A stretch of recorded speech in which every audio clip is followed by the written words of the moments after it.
All right, you are now visible, descending the ladder. Humans made their lunar landing in July 1969, a moment we all know well. However, the Apollo program included much more than just that one significant achievement. The fact that NASA completed 6 Apollo moon landings in just 3 years is something many people are unaware of. Take a moment to consider that 6 successful lunar landings in only 3 years. Something that, by today's standards, seems almost impossible. So, what were these astronauts doing up there? Only a few months after Neil Armstrong's first giant leap, Apollo 12 launched a second manned trip to the moon. The month was November 1969. For humanity's historic return to the moon, Alan Bean, Richard Gordon, and Charles Conrad strapped themselves into their Saturn V rocket. However, the journey was going to be difficult. The plans for Apollo 12 were ambitious. In a major upgrade from Apollo 11's grainy black and white footage, the crew brought a cutting-edge color television camera to broadcast live from the moon. Additionally, this mission served as a vital technical demonstration for NASA. Though Apollo 11 had succeeded, it wasn't a perfect landing.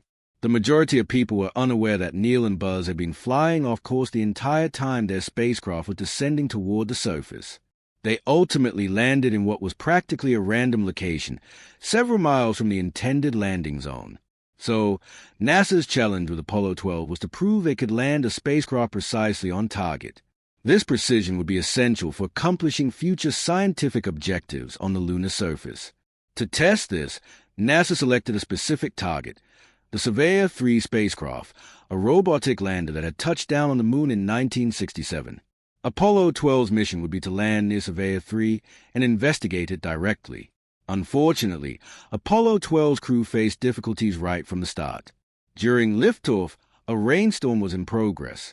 NASA was under immense pressure to launch, even though the conditions weren't ideal. President Richard Nixon and his wife were present to witness the launch, and everyone knew that if Apollo 12 didn't leave that day, the next opportunity might not come for months. As the Saturn V rocket disappeared into the clouds above the launch pad, lightning struck the spacecraft, just 36 seconds after liftoff, at an altitude of more than 6,000 feet. The electrical systems were instantly thrown into chaos. All of the instrument panels lit up with warning lights, and Mission Control lost communication with the rocket. Then, 16 seconds later, lightning struck again. The rocket had lost its primary power source, along with navigation and steering, and was now flying at 14,000 feet, heading toward disaster at incredible speed. The day was saved by a single, quick-thinking engineer. During a training exercise months earlier, a flight controller on the ground had encountered a similar electrical malfunction. He radioed to Apollo 12 with a now-famous instruction: try SC to auxiliary.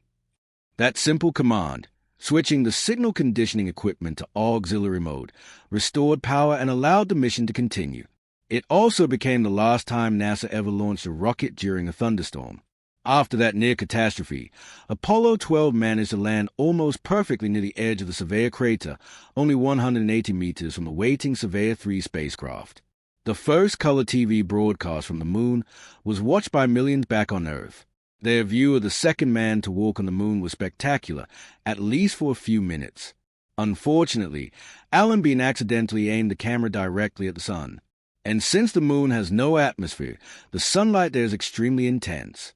The powerful rays burn out the camera's vacuum tubes, cutting the live broadcast short. But Apollo 12 was far from over. After completing their exploration of the Surveyor site, the astronauts removed several components to bring back to Earth.